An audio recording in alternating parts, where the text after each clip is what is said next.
आता पाहूया टॉप 9 मोठ्या बातम्या।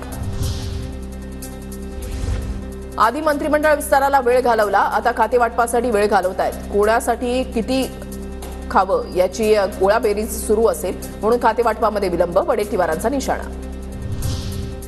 विधान भवन परिसरामध्ये भाजपचं आंदोलन, राहुल गांधींच्या विरोधात भाजप आक्रमक।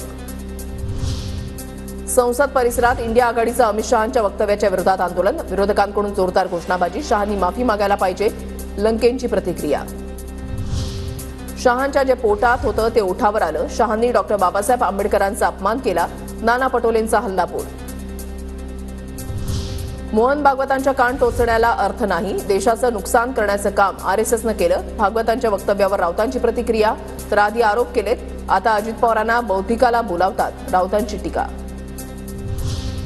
काल कल्याणमध्ये मराठी माणसाची हत्याच होणार होती पण ते वाचले, भाजपचं सरकार आल्यावर बाहेरून आलेल्यांची हिंमत वाढली, राऊतांचा भाजपवर घणाघात।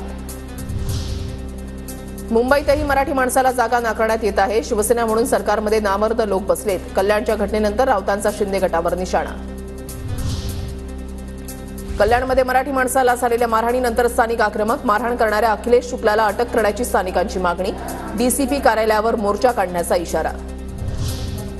मराठी माणसाच्या पाठी ताकदीनं उभा राहणार, मनसेची भूमिका, कल्याणमध्ये अमराठी लोकांकडून मारहाणीच्या घटनेनंतर मनसे आक्रमक।